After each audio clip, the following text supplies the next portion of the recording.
Introduction. It is my intention to record daily all that the Emperor Napoleon did or said while I was about his person, but before I commence my diary, I hope to be excused for offering a few preliminary remarks, which may be not altogether useless. I never commenced the perusal of any historical work without first wishing to know the character of the author, his situation in society, and his political and domestic relations, in fact, all the important circumstances of his life, conceiving that nothing but a knowledge of these matters could furnish a key to his writings or a safe ground of confidence in his statements. I therefore proceed to supply in my turn that which I always sought for in others, and in presenting this diary, relate a few facts respecting my past life. I was scarcely 21 years of age when the Revolution broke out, and had just been made a lieutenant de vaisseau, which corresponded with the rank of a field officer in the line. My family was at court, and I had been recently presented there myself.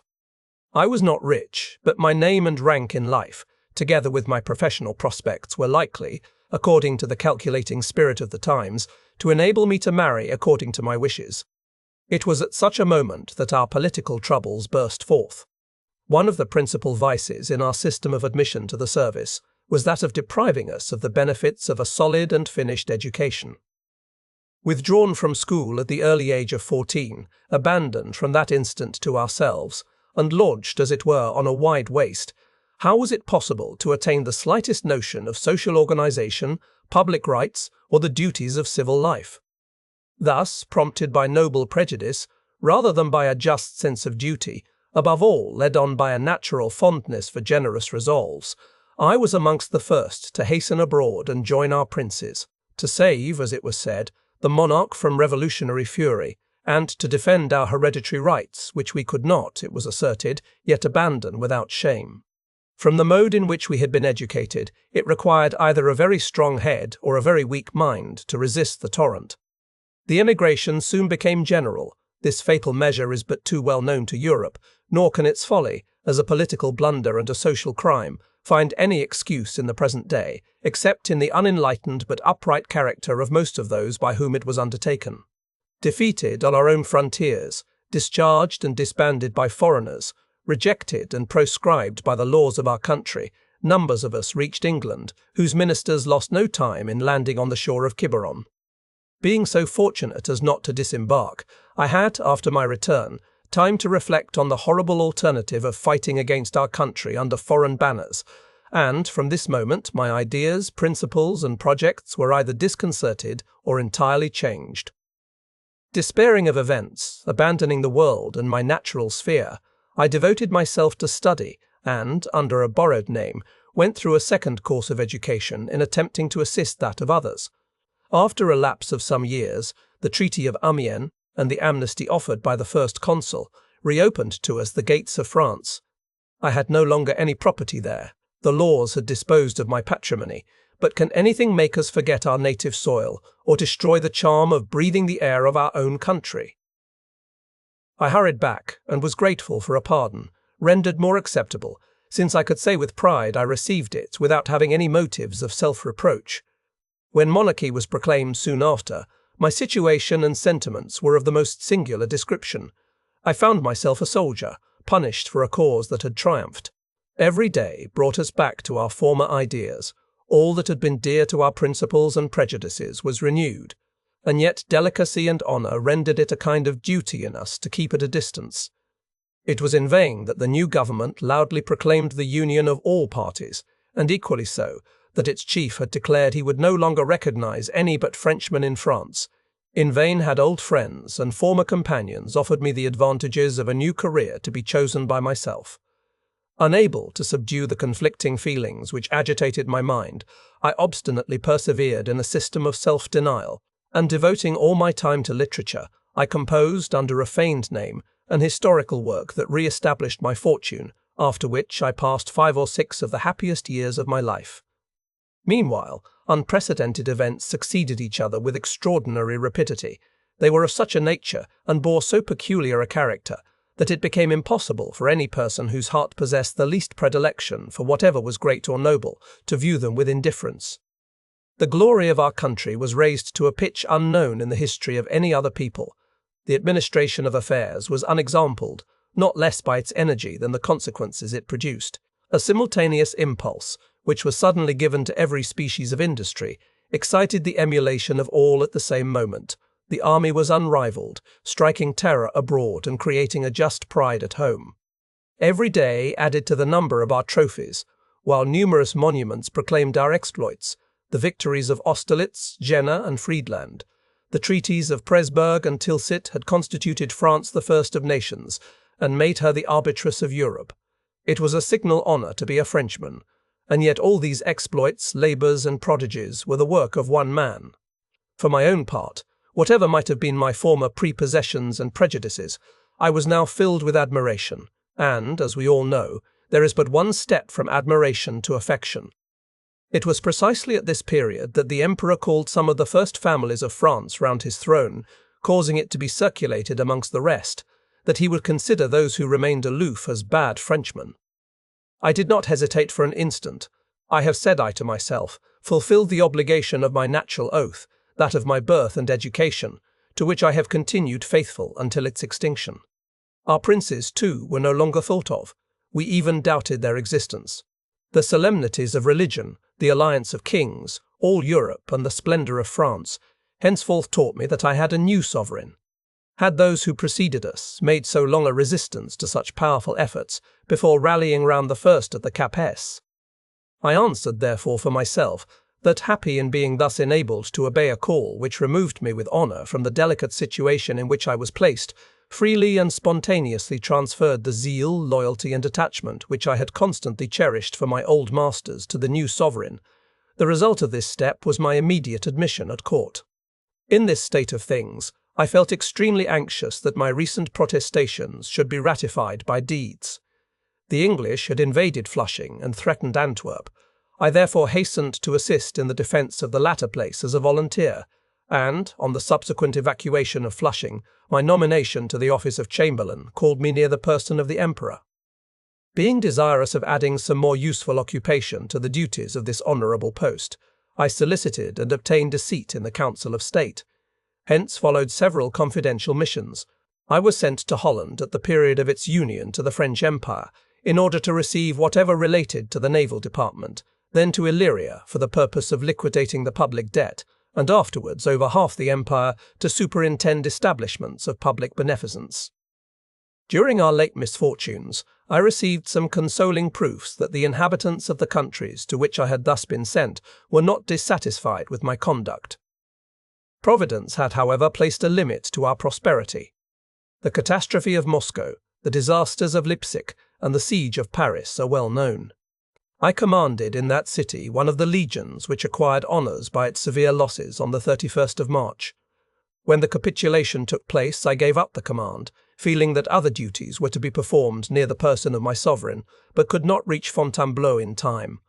The Emperor had abdicated and was succeeded by the King. My situation now became more singular than it had been 12 years before. The cause for which I had sacrificed my fortune, for which I remained so long in exile, and 6 years in a state of self-denial at home, was at length triumphant, but, nevertheless, the point of honour and other considerations were about to prevent my reaping any benefit from the event. What could be more capricious than my fate? 2 revolutions had been effected in opposition to each other. By the first, I lost my patrimony. By the second, I might have been deprived of life. Neither one nor the other had been favourable to my fortune. Vulgar minds will only perceive an unfortunate tergiversation of opinions in this wayward destiny, while the lovers of intrigue will assert that I was twice a dupe. Only the few will comprehend my motives and do justice to my actions. Be this as it may, those early friends whose esteem was not lessened by line of conduct I had pursued, having now become all-powerful, invited me to join them. It was impossible to obey the generous call. Disgusted and disheartened, I resolved that my public life should terminate. Ought I to have exposed myself to the false judgment of those who were watching my proceedings? Could everybody see what was passing in my mind? Having now become a Frenchman even to enthusiasm, and unable to endure that national degradation of which I was a daily witness amidst foreign bayonets, I determined to endeavour to divert my thoughts at a distance from the scene of calamity. Having, therefore, gone to pass a few months in England, how altered did everything appear there! On reflection, I found that it was myself who had undergone a great change. I had scarcely returned when Napoleon appeared on our coasts. He was transported to the capital as if were by magic, and this without battles, excesses, or effusion of blood. I thought I saw the stain brought on us by foreign hands effaced, and all our glory restored. Destiny had ordered otherwise. No sooner did I hear of the Emperor's arrival than I spontaneously repaired to attend on his person. I was present at the abdication, and, when the question of his removal was agitated, I requested permission to participate in his fate. Such had been till then the disinterestedness and simplicity, some will say folly, of my conduct, that notwithstanding my daily intercourse as an officer of the household and member of his council, Napoleon scarcely knew me. "Do you know whither your offer may lead you?" said he, in his astonishment. "I have made no calculation about it," I replied. "He accepted me, and I am at St. Helena. I have now made myself known. The reader has my credentials in his hand. A host of contemporaries are living. It will be seen whether a single individual amongst them stands up to invalidate them. I therefore begin my task. Return of the Emperor to the Élysée after the Battle of Waterloo. Tuesday, June 20th, 1815. Heard of the Emperor's return to the Élysée Palace. Placed myself in immediate attendance there. Found MM Montalembert and Montholon there, brought by the same sentiment. Napoleon had just lost a great battle, so that the safety of the nation thenceforth depended on the wisdom and zeal of the Chamber of Representatives. The Emperor, still covered with dust from the field of Waterloo, was on the point of hurrying into the midst of them, there to expose our dangers and resources, and to declare that his personal interests should never be a barrier to the happiness of France, thence to quit Paris immediately. It is said that several persons dissuaded him from this step, by leading him to apprehend an approaching ferment amongst the deputies. It is as yet impossible to comprehend every report that circulates with regard to this fatal battle. Some say there is manifest treason, others a fatality, without example. 30,000 men under Grouchy lost their way and were too late, taking no part in the engagement. The army, victorious till the evening, was, it is said, suddenly seized with a panic towards 8 o'clock, and became broken in an instant. It is another Crécy, another Azincourt. Everyone trembles and thinks all is lost. The Abdication. 21st. The best-intentioned and most influential members of the national representation have been tampered with all last evening and all last night by certain persons who, if their word is to be taken, produce authentic documents and demi-official papers guaranteeing the safety of France, by the mere abdication of the Emperor, as they pretend. The above opinion had become so strong this morning that it seemed irresistible. The President of the Assembly, the first men in the state, and the Emperor's particular friends come to supplicate that he will save France by abdicating. Though by no means convinced yet, the Emperor answers with magnanimity, he abdicates. This circumstance causes the greatest bustle round the Élysée. The multitude rushes towards the gate and testifies the deepest interest. Numbers penetrate within the hall, while some even of the popular class scale the walls, some in tears, others in a state approaching to distraction. I had put in the text une véritable journée d'espérance, a real day of spurs, and must not omit to state what led to its being exclaimed. The Emperor, who alone knew I kept a journal at St. Helena, one day expressed a wish that I should read a few pages to him. On coming to this expression inadvertently thrown in, he suddenly exclaimed, "What have you done? Erraz, so quickly. Une journée d'espérance, what a calumny, a day of spurs," said he again. "Ah, unfortunate army, brave men! You never fought better." Then, after a pause of a few moments, he added in a tone expressive of deep feeling, "We had some great poitrons amongst us, may Heaven forgive them, but as to France, will she ever surmount the effects of that ill-fated day?" In allusion to the Battle of Guinegate, fought near Boulogne in 1513, between the army of Henry VIII and that of France. The French were completely routed on this occasion, and the celebrated Bézard taken prisoner while covering the retreat. This was a precipitate that the day was ever after styled La Journée des Éperons, or Day of Spurs, because, as stated by contemporary historians, the French army made more use of their spurs than lances. Editor. Crowd up to the Emperor, who is walking tranquilly in the garden, and make offers of every description. Napoleon alone is calm, constantly replying that they should in future apply this zeal and tenderness to the good of their country. I presented the deputation of representatives in the course of the day. It came to thank the Emperor for his devotedness to the national interests. The documents and state papers, which have produced such a powerful sensation and brought about the grand event of this day, are said to be official communications of M. Fouché and Metternich, in which the latter guarantees Napoleon II and the regency in case of the abdication of the Emperor. These communications must have been long carried on unknown to Napoleon. M. Fouché must have a furious partiality for clandestine operations. It is well known that his first disgrace, which took place several years ago, arose from his having opened some negotiations with England of his own accord, without the Emperor's knowledge. He has in fact always shown the greatest obliquity in affairs of moment. Grant that his present mysterious acts do not prove fatal to our country. Deputation of the Chamber of Peers, Caulaincourt, Fouché. 22nd.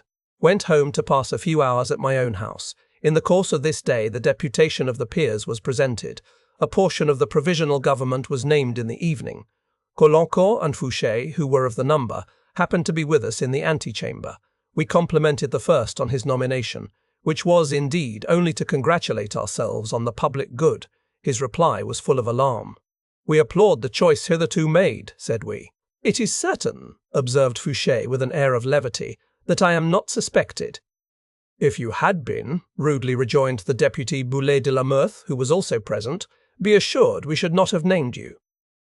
The provisional government presented to the Emperor. 23rd and 24th. The acclamations and interest without continued at the Élysée.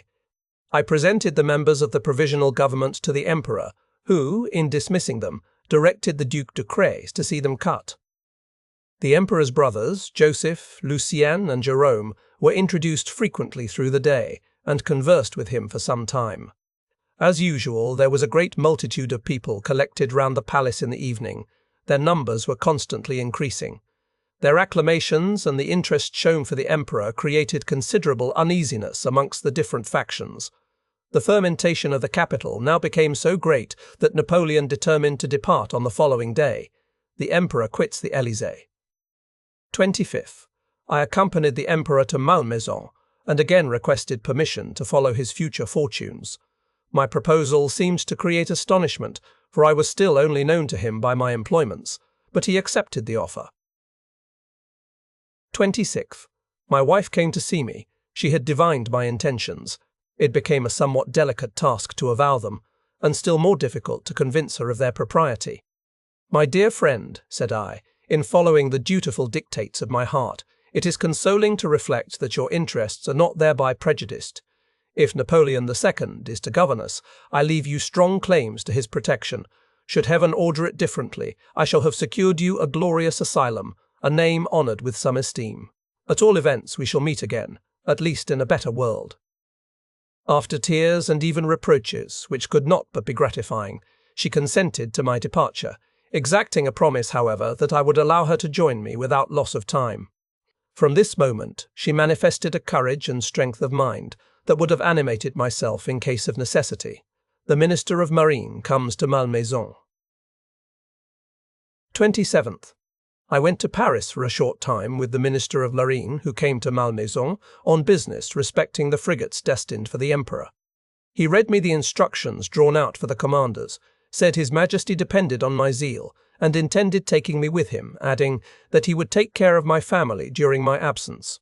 Napoleon II is proclaimed by the legislature. Sent for my son to his school, having determined that he should accompany me.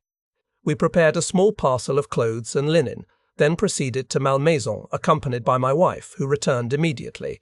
The road had now become rather unsafe, owing to the approach of the enemy. 29th. Being desirous to make some other arrangements before our departure, the Duchesse de Huigot took me and my son to Paris in her carriage. I found MM de Vertilla and de Quitry at my house. These were the last friends I embraced. They were terrified. The agitation and uncertainty hourly increased in the capital, for the enemy was at the gates.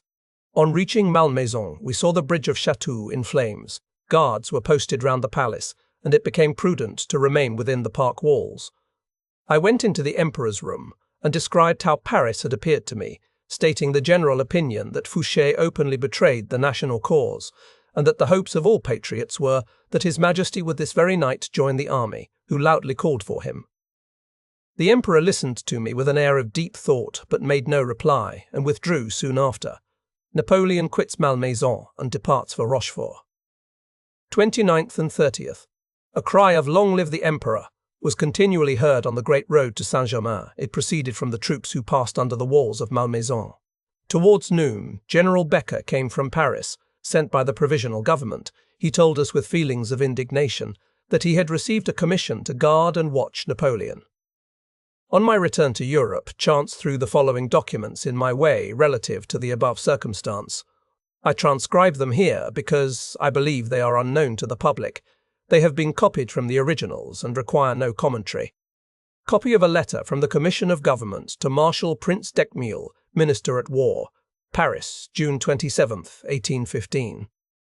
Sir, such is the state of affairs that it is indispensable for Napoleon to decide on departing and proceeding to the Isle of Aix. If he does not determine to do so on your notifying him the annexed resolutions, you are to cause him to be watched at Malmaison to prevent his escape. For this purpose, you will place a requisite portion of gendarmerie and troops of the line at the disposal of General Becker, so as to guard all the avenues leading to Malmaison in every direction. You will give orders to the Chief Inspector of Gendarmerie to this effect. These measures must be kept as secret as possible. This letter is intended for yourself, but General Becker, who will be charged with delivering the resolutions to Napoleon, will receive particular instructions from your Excellency, and inform Napoleon that they have been drawn up with a view to the interest of the state and for the safety of his person, that their prompt execution is indispensable, and finally, that his future interests make them absolutely necessary. Signed, the Duke of Otranto. Copy of the resolutions entered into by the Commission of Government, extracted from the minutes of the Secretary of State's Department. Paris, June 26, 1815. The Commission of Government resolves as follows. Art. The Minister of Marine shall give orders for 2 frigates to be prepared at Rochefort to convey Napoleon Bonaparte to the United States. Art. I.S. Should it require it, a sufficient escort shall attend him to the place of embarkation under the orders of Lieutenant General Becker, who will be instructed to provide for his safety. Art. 3. The Director General of Posts will, on his part, give the necessary orders relative to the relays. A sentiment the most base had dictated this choice. Fouché knew that General Becker had a private pique against the Emperor, and therefore did not doubt of finding in the former one disposed to vengeance. It would be impossible for any man more grossly to deceive himself, as this officer constantly showed a degree of respect and attachment highly honourable to his own character. Meanwhile, time passed. When on the point of setting out, the Emperor sent a message to the Provisional Government, Art. IV. The Minister of Marine will issue the requisite orders for ensuring the immediate return of the frigates after the disembarkation. Art. V. The frigates are not to quit Rochefort before the arrival of the safe conducts. Art. VI. The Ministers of Marine, War and Finance are each charged with the execution of that part of the present resolutions which concerns them respectively. Signed, the Duke of Otranto, by order of the Commission of Government, the Assistant Secretary of State, Count Berlier. Copy of the Duke of Otranto's letter to the Minister at War. Paris, June 27, 1815, at noon. Sir, I transmit to you a copy of the letter I have just written to the Minister of Marine relative to Napoleon. A perusal of it will convince you of the necessity of giving orders to General Becker not to separate himself from the person of Napoleon, whilst the latter remains in the roads of Aix. Signed, the Duke of Otranto. Copy of the letter to the Minister of Marine alluded to in the foregoing. Paris, June 27, 1815, noon. Sir, the Commission reminds you of the instructions it transmitted to you an hour ago. The resolutions must be executed as prescribed by the Commission yesterday, and according to which Napoleon Bonaparte will remain in the roads of Aix until the arrival of his passports. The welfare of the state, which cannot be indifferent to him, requires that he should remain there until his fate, and that of his family, has been definitively regulated. Every means will be employed to render the result of the negotiations satisfactory to him. The honour of France is interested in it. But in the meantime, all possible precautions must be taken for the personal security of Napoleon, and that he does not quit the place which is temporarily assigned him. The President of the Commission of Government. Signed, the Duke of Otranto. Letter from the Minister at War to General Becker. Paris, June 27, 1815. Sir, I have the honour of transmitting to you the annexed resolutions which the Commission of Government charges you to notify to the Emperor Napoleon, observing to His Majesty that circumstances are so imperative as to make it indispensable he should decide on setting out for the Isle of Aix. These resolutions, observed the Commission, have been made as much for the safety of his person as for the interest of the state, which must ever be dear to him. If His Majesty does not make up his mind on these resolutions being notified to him, it is the intention of the Commission of Government that the necessary steps shall be taken to prevent the escape of His Majesty and every attempt against his person. I have to repeat, General, that these resolutions have been adopted for the interest of the state and for the personal safety of the Emperor, also that the Commission of Government considers their prompt execution as indispensable for the future welfare of His Majesty and his family. I have the honour to be, N.B. The above letter remained without any signature. At the moment of sending it off, the Prince of Eckmühl observed to his secretary, "I will never sign this letter. Sign it yourself. That will be sufficient." The secretary expressed himself equally incapable of putting his name to such a communication. Was it sent or not? This is a point which I cannot decide. Meant by General Becker, offering to place himself at the head of the army, merely in the rank of a citizen, adding that after having repulsed Blucher, he would continue his route. On the refusal of this offer, we left Malmaison, the Emperor, and a part of his suite taking the road to Rochefort by Tours. I and my son, with Messieurs Montholon, Planat, and Vésigné, proceeded towards Orléans, as also 2 or 3 other carriages. We reached this place early on the 30th, and got to Châtelet-le-Hall at midnight. July 1st and 2nd. We passed through Limoges on the 1st, at 4 in the afternoon, dined at Rochefoucauld on the 2nd, and reached Jarnac about 7. We slept here, owing to the obstinacy of the postmaster, which forced us to remain till next day. 3rd. We could not set out before 5 o'clock. On account of the misconduct of the postmaster, who, not content with detaining us all night, had recourse to secret means for keeping us still longer, we were obliged to proceed almost at full speed to Cognac, where the postmaster and inhabitants received us very differently. It was easy to perceive that our journey occasioned a great deal of agitation amongst all parties. On reaching Saintes, towards 11 o'clock, we nearly fell victims to the fury of some miscreants, collected by an officer of the Royal Guard, a native of that place, whom Napoleon's return had displaced. This person had prepared an ambuscade for us, and had even laid a plan for our assassination. We were arrested by them, but a part of the National Guard interfered, and conducted us as prisoners to an adjoining inn. It was said that we were carrying off the treasures of the state, and therefore merited death.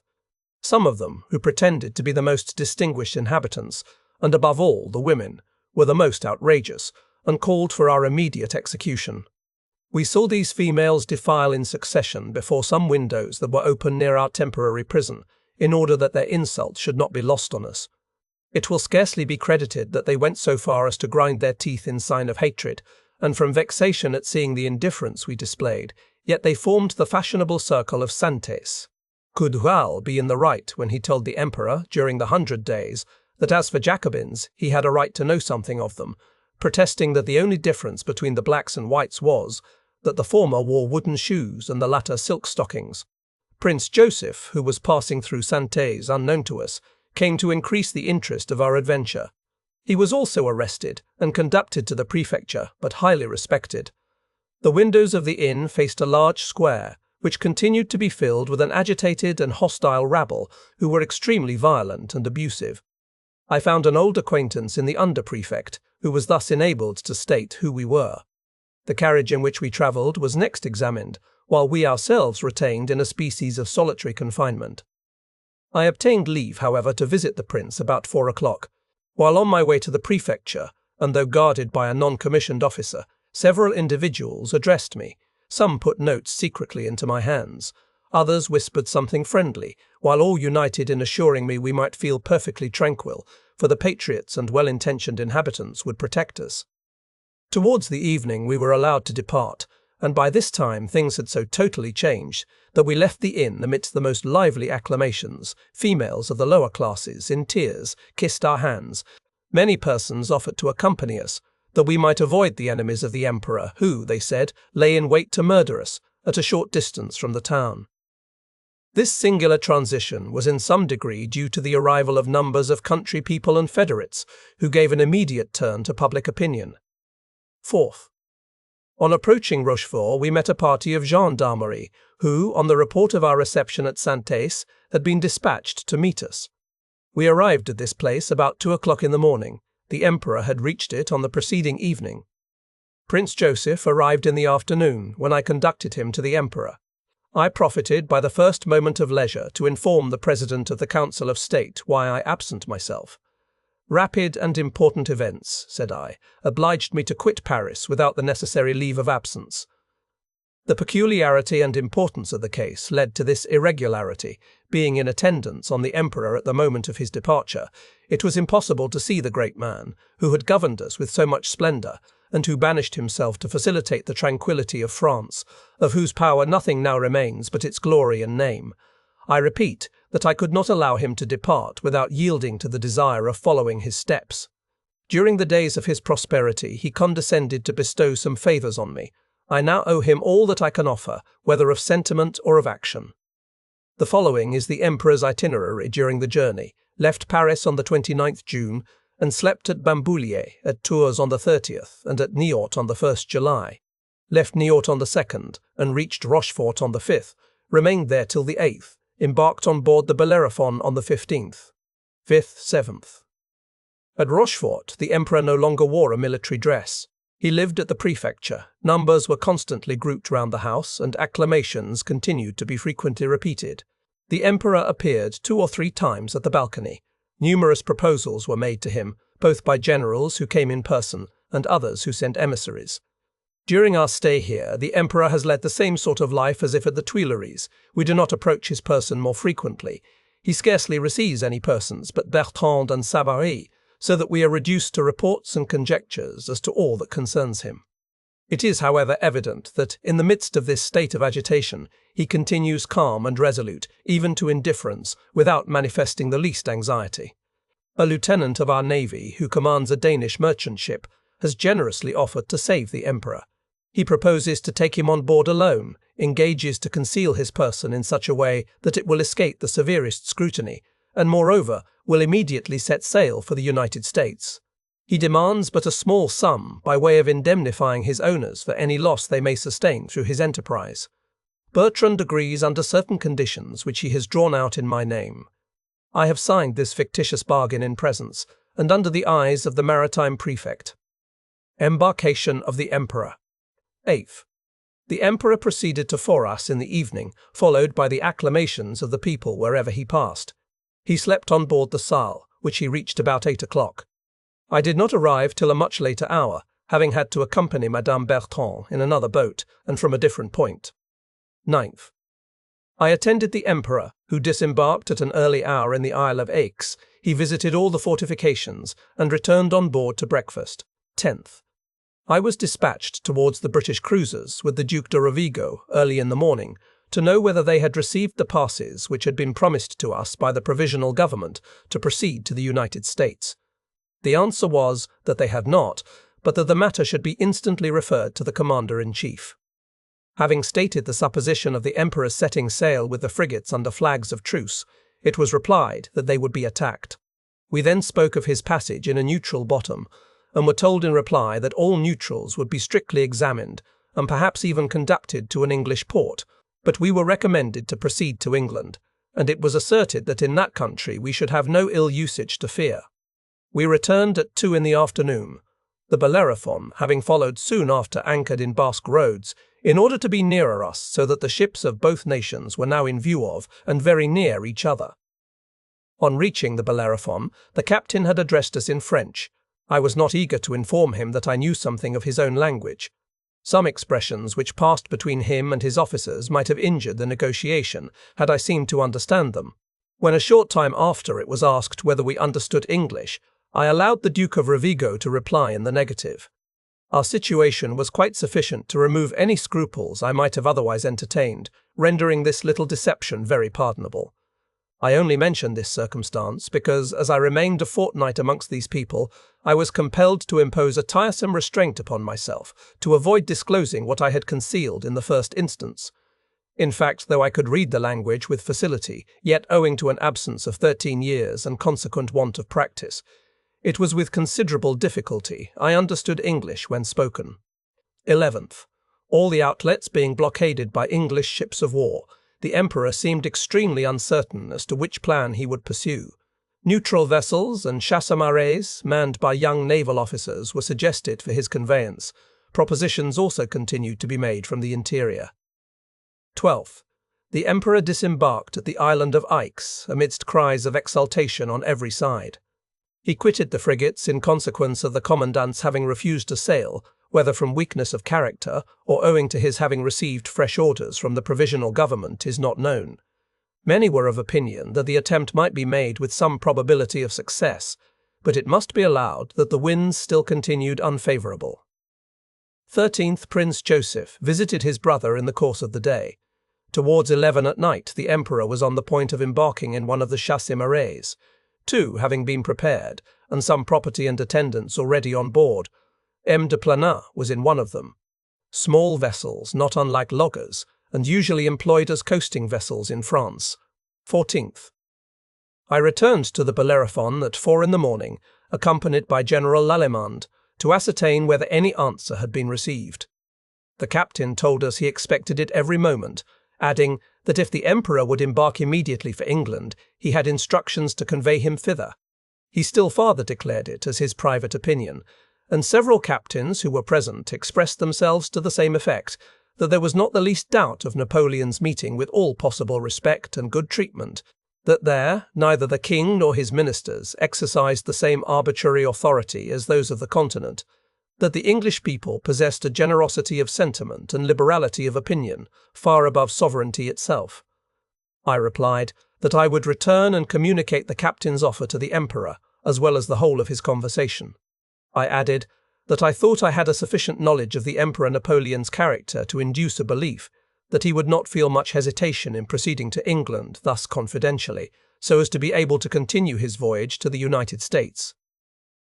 I described all France, south of the Loire, as being in a blaze, stated the propositions hourly made to him from various directions, his determination not to become either the cause or pretext of a civil war, the generosity shewn by him in abdicating, merely to render the conclusion of a peace more easy, and the firm resolution he had taken, to banish himself in order to make it more prompt and complete. General Lallemande, who, from having been condemned to death, was interested on his own account in the determination that might be made, asked Captain Maitland, whom he formerly knew in Egypt, and whose prisoner I think he had been, if persons implicated in the civil dissensions of his country, like himself, and going thus voluntarily to England, had any reason to fear being ever delivered up to France. The captain replied that they had not, repelling the doubt as an insult. Previous to our separating, the conference was summed up by my repeating that it was possible, from the state of affairs and his own intentions, the Emperor would avail himself of Captain Maitland's offer so as to get safe conducts for America. The latter begged it to be understood that he would not guarantee the permission we demanded being granted, upon which we departed. To say the truth, I did not myself think it would be given, but the Emperor, wishing to lead a life of tranquillity in future, had resolved to be a stranger to political concerns. We therefore conceived the probability of not being allowed to leave England without much uneasiness, but our fears and conjectures went no farther. It is very likely that Captain Maitland was of the same opinion. At all events, I will do him, as well as the other officers, the justice to believe they were honest and sincere in the description they gave us of the sentiments of the people of England. We reached the island at 11 o'clock. Meanwhile, the storm approached, and time became precious. It was necessary to decide one way or another. The Emperor having assembled us in a sort of council, all the chances of escape were discussed. That of the Danish vessel seemed impracticable, and the chasse-marées were no longer thought of. The English cruisers were not to be forced, so that there seemed only 2 alternatives, either to renew the war or to accept the offers of Captain Maitland. The latter was chosen. On reaching the Bellerophon, we said, "We shall be at once on British ground. The English will then find themselves bound by the ties of hospitality, which are held sacred amongst the most barbarous nations. We shall also be under the civil rights and privileges of the country. The people of England will not be so insensible to their glory as not to seize so fortunate a circumstance with avidity." Upon this, Napoleon wrote the following letter to the Prince Regent: "Royal Highness, exposed to the factions which divide my country and to the hostility of the greatest powers of Europe, I have closed my political career. I come, like Themistocles, to seek the hospitality of the British nation. I place myself under the protection of their laws, which I claim from your Royal Highness as the most powerful, the most constant, and the most generous of my enemies. Signed, Napoleon." I set out about 4 o'clock, with my son and General Gourgaud, to go on board the Bellerophon, whence I was not again to return. My mission was to announce the coming of His Majesty on the following morning, and moreover to deliver the letter above quoted to Captain Maitland. General Gourgaud was commissioned to carry the Emperor's letter to the Prince Regent immediately, and to present it in person. Captain Maitland read Napoleon's letter, which he greatly admired. 2 other captains were permitted to take copies of it, to be kept secret till it became public, after which no time was lost in preparing to dispatch Gourgaud in the Slaney, a sloop of war forming part of the squadron. Soon after, the Slaney had parted company with the Bellerophon, and while I was seated in the captain's cabin of the latter with my son Captain Maitland, who had gone to issue some orders, suddenly entered, and with a countenance expressive of deep concern, exclaimed, "Count Las Cases, I am deceived when I treat with you. The consequence of detaching one of my ships is, as I have just heard, that Napoleon has escaped. Should this be the case, it will place me in a dreadful situation with my government." These words startled me. I would have given the world had they been true. The Emperor had made no engagement. I was perfectly sincere, and would, therefore, have most willingly become the victim of an event of which I was quite innocent. I asked Captain Maitland, with the utmost coolness, at what hour the Emperor was said to have set out. He had been so astonished that he had not given himself time to inquire, but went out again to ascertain this point, and, on returning, said, "At 12 o'clock. "If that be the case," I replied, "the Slaney's departure can do no harm, as you have only just sent her away, but do not be uneasy, for I left the Emperor in the island of Aix at 4 o'clock. "Are you sure of that?" said he. On my repeating the fact, he turned to some officers who were with him and observed, in English, that the intelligence must be false, as I was too calm and seemed to be sincere, and that I had, besides, pledged my word on the subject. The English cruisers had numerous sources of information on our coast. I was subsequently enabled to ascertain that they were minutely informed of all our proceedings. Nothing was now thought of but preparing for the next day. Captain Maitland having asked whether I wished his boats to be sent for the Emperor, I replied that the separation was too painful for the French seamen not to let them have the satisfaction of attending him to the last moment. Embarkation of Napoleon on board the Bellerophon. 15th. At daylight, one of our brigs, the Epervier, was seen under way, and coming towards the Bellerophon, having a flag of truce flying. Both wind and tide being contrary, Captain Maitland sent his barge to meet her. Seeing the boat return, the captain was extremely anxious to discover, with his spyglass, whether the Emperor was on board.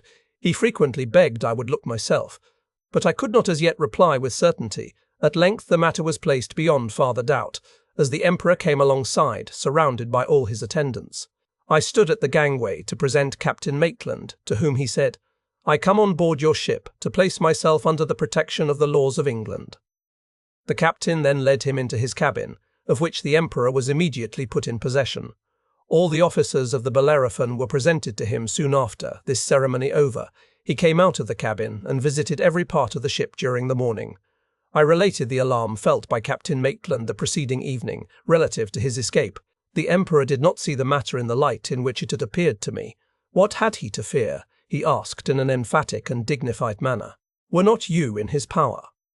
Towards 4 o'clock, the Superb, a 74-gun ship, bearing the flag of Rear Admiral Hotham, the commander on the station, anchored close to the Bellerophon. The Admiral came to visit the Emperor and remained to dinner. From the questions asked by Napoleon relative to his ship, he expressed a wish to know whether His Majesty would condescend to go on board the following day, upon which the Emperor said he had no objection, and would therefore breakfast with the admiral accompanied by all his attendants. 16th. Accompanied the emperor on board the Superbe. All the honours, except those of firing cannon, were liberally done. We went round the ship and examined the most trifling objects. Everything seemed to be in admirable order. Admiral Hotham evinced throughout all the refinement and grace of a man of rank and education. On our return to the Bellerophon, she got under way and made sail for England. This event took place 12 days after our departure from Paris. On our leaving the Bellerophon in the morning to visit the Superbe, the emperor stopped short in front of the guard, drawn up on the quarterdeck to salute him. He made them perform several movements, giving the word of command himself, having desired them to charge bayonets, and perceiving this motion was not performed altogether in the French manner, he advanced into the midst of the soldiers, put the weapons aside with his hands, and seized a musket from one of the rear rank, with which he went through the exercise himself according to our method. A sudden movement and change of countenance amongst the officers and others who were present sufficiently expressed their astonishment at seeing the emperor thus carelessly. The Emperor, Napoleon, place himself amidst English bayonets, some of which came in contact with his person. This circumstance produced a most striking effect. On returning from the Superbe, we were indirectly questioned on the subject, and asked whether the emperor had ever acted in the same way with his own soldiers, while the greatest surprise was expressed at his confidence. Not one amongst the officers had formed any idea of sovereigns who could thus explain and execute their own commands. It was therefore easy to perceive they had no just conception of the personage now before them, notwithstanding his having been so marked an object of attention and curiosity for above 20 years. 17th, 18th. Though nearly a calm, we lost sight of land. 19th. The wind being very strong, though not favourable, we proceeded at the rate of 9 miles an hour. 20th, 22. We continued our course, with winds that were by no means favourable. The emperor was not long amongst his most inveterate enemies, those who had been continually fed with rumours no less absurd than irritating, without exercising all the influence of glory over them. The captain, officers, and crew soon adopted the etiquette of his suite, showing him exactly the same attention and respect. The captain addressed him either as Sire or Your Majesty when he appeared on deck. Everyone took off his hat and remained uncovered while he was present. This was not the case at first. There was no entering his cabin, except by passing the attendants. No persons but those who were invited appeared at his table. Napoleon was, in fact, an emperor on board the Bellerophon. He often appeared on deck conversing either with some of his suite or the officers of the ship. Of all those who had followed the emperor, I was perhaps the person of whom he knew the least. It has already been seen that, notwithstanding my employments near his person, I had enjoyed but little immediate intercourse with Napoleon. Since our leaving Paris, he had scarcely spoken to me, but I was now addressed very frequently. The occasion and circumstances were highly favourable to me. I was sufficiently acquainted with the English language to be able to give various explanations as to what was passing around us. I had been in the navy and could afford the emperor any information he required relative to the manoeuvres of the ship and state of the weather. I had been 10 years in England and had formed definite notions of the laws, manners, and customs of the people, which enabled me to reply to the emperor's questions with facility. My historical atlas, too, had stored my mind with a number of facts, dates, and coincidences, upon which he always found me prepared to answer. A part of my time was occupied in drawing up the following summary of our situation at Rochefort, and the notions which had dictated the determination of the emperor. Summary dictated by Napoleon himself. The English squadron was not strong. There were 2 sloops of war off Bordeaux. They blockaded a French corvette and gave chase to American vessels, which sailed daily in great numbers. At the Isle of Aix, we had 2 frigates, well armed.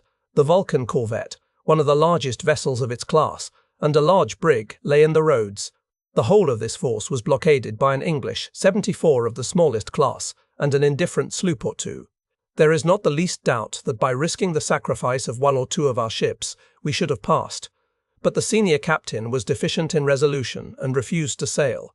The second in command was quite determined and would have made the attempt. The former had probably received secret instructions from Fouché, who already openly betrayed the emperor and wanted to give him up. However that may be, there was nothing to be done by sea. The emperor then landed at the Isle of Aix. "Had the mission been confided to Admiral Whewell," said Napoleon, "as was promised on our departure from Paris, it is probable he would have sailed." The officers and crews of both frigates were full of attachment and enthusiasm. The garrison of Aix was composed of 1,500 seamen, forming a very fine regiment. The officers were so indignant at the frigate not sailing that they proposed to fit out 2 chasse-marées of 15 tons each. The midshipmen wished to navigate them, but when on the point of putting this plan into execution, it was said there would be great difficulty in gaining the American coast without touching on some point of Spain or Portugal. Under these circumstances, the emperor composed a species of council from amongst the individuals of his suite. Here it was represented that we could no longer calculate on the frigates or other armed vessels, that the chasse-marées held out no probable chance of success, and could only lead to capture by the English cruisers in the open sea, or to falling into the hands of the Allies. Only 2 alternatives remained, that of marching towards the interior, once more to try the fate of arms, or that of seeking an asylum in England. To follow up the first, there were 1,500 seamen, full of zeal and willing to act. Commandant of the island was an old officer of the army of Egypt, entirely devoted to Napoleon. The emperor would have proceeded at the head of these to Rochefort, where the corps would have been increased by the garrison, which was also extremely well disposed. The garrison of La Rochelle, composed of 4 battalions of federated troops, that offered their services. With these we might then have joined General Clausel, so firmly fixed at the head of the army at Bordeaux, or General Lamarche, who had performed prodigies, with that of La Vendée. Both these officers expected and wished to see Napoleon. It would have been exceedingly easy to maintain a civil war in the interior. But Paris was taken, and the chambers had been dissolved. There were, besides, from 500,000 to 600,000 of the enemy's troops in France. A civil war could therefore have no other result than leading to the destruction of all these generous men who were attached to Napoleon. This loss would have been severe and irreparable. It would have destroyed the future resources of the nation, without producing any other advantage than placing the emperor in a position to treat and obtain stipulations favourable to his interests. But Napoleon had renounced sovereignty. He only wanted a tranquil asylum. He abhorred the thought of seeing all his friends perish to attain so trifling a result. He was equally averse to become the pretext for the provinces being ravaged, and above all, he did not wish to deprive the national party of its truest supports, which would sooner or later re-establish the honour and independence of France. Napoleon's only wish was to live as a private individual in future. America was the most proper place, and that of his choice. But even England, with its positive laws, might also answer, and it appeared, from the nature of my first interview with Captain Maitland, that the latter was empowered to convey the Emperor and suite to England to be equitably treated. From this moment we were under the protection of British laws, and the people of England were too fond of glory to lose an opportunity which thus presented itself, and that ought to have formed the proudest page of their history. It was therefore resolved to surrender to the English cruisers, as soon as Captain Maitland should positively declare his orders to receive us. On renewing the negotiation, he clearly stated that he had the authority of his government to receive the Emperor if he would come on board the Bellerophon, and to convey him, as well as his suite, to England. Napoleon went on board, not that he was constrained to it by events, since he could have remained in France, but because he wished to live as a private individual, would no longer meddle with public affairs, and had determined not to embroil those of France. He would, most assuredly, not have adopted this plan had he suspected the unworthy treatment which was preparing for him, as everybody will readily feel convinced. His letter to the Prince Regent fully explains his confidence and persuasion on the subject. Captain Maitland, to whom it was officially communicated before the Emperor embarked on board his ship, having made no remarks on the above document, had, by this circumstance alone, recognised and sanctioned the sentiments it contained. 20 saw Ushant at 4 in the morning, having passed it in the night. From the moment of approaching the channel, ships of the line and frigates were seen sailing in various directions. The coast of England was discovered towards evening.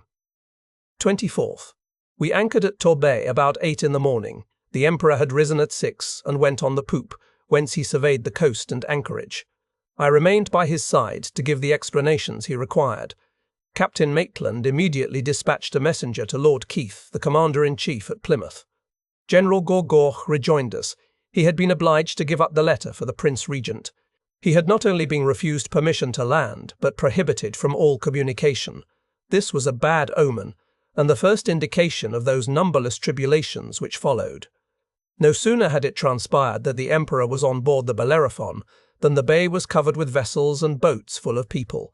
The owner of a beautiful country seat in sight of the ship sent His Majesty a present of various fruits. 25th. The concourse of boats and crowds of spectators continued without intermission. The emperor saw them from the cabin windows and occasionally showed himself on deck. On returning from the shore, Captain Maitland handed me a letter from Lady C, enclosing another from my wife. My surprise was extreme, and not less than my satisfaction. But the former ceased when I reflected that the length of the passage had given the French papers time to transmit an account of what had occurred to a considerable distance, so that whatever related to the emperor and his suite was already known in England, where we had even been expected for 5 or 6 days before. My wife hastened to address Lady C on the subject, and the latter wrote to Captain Maitland, to whom she enclosed my letters without knowing him. My wife's letter bespoke feelings of tender affliction, but that of Lady C, who, from being in London, had heard our future destiny, was full of reproaches. I was not my own master, thus to dispose of myself. It was a crime to abandon my wife and children, melancholy result of our modern systems of education, which tend so little to elevate our minds that we cannot conceive either the merit or charm of heroic resolutions. We think all has been said, and every plea justified, when the danger of private interests and domestic enjoyments is put forward, little imagining that the first duty towards a wife is to place her in a situation of honour, and that the richest inheritance we can leave our children is the example of some virtues, and a name to which a little true glory is attached. 26th orders had arrived in the night for the ship immediately to repair to Plymouth. Having sailed at an early hour, we reached our new destination at 4 o'clock in the afternoon, 10 days after our departure from Rochefort, 27 after quitting Paris, and 35 from the Emperor's abdication. Our horizon became greatly overcast from this day. Armed boats were placed round the ship. Those whom curiosity had attracted were driven away, even by firing musketry at them. Lord Keith, who was in the bay, did not come on board. 2 frigates made the signal for sailing immediately. We were told that a courier extraordinary had brought dispatches for a distant quarter. In the morning, some of our party were distributed amongst other vessels. Every visage seemed now to look at us with a sullen interest. The most sinister reports had reached the ship. Several destinations were mentioned, each more frightful than the other. Imprisonment in the Tower of London was the least terrific. Some spoke of St. Helena. Meanwhile, the 2 frigates, which had greatly excited my attention, got under way, though the wind was contrary for leaving the roadstead, stood towards us and anchored on each side, nearly touching the Bellerophon. Upon this, some person whispered to me that these ships were to receive us in the course of the night and to sail for St. Helena. Never can I portray the effect of these terrible words. A cold sweat overspread my whole frame. It was an unexpected sentence of death. Unpitying executioners had seized me. I was torn from all that attached me to life.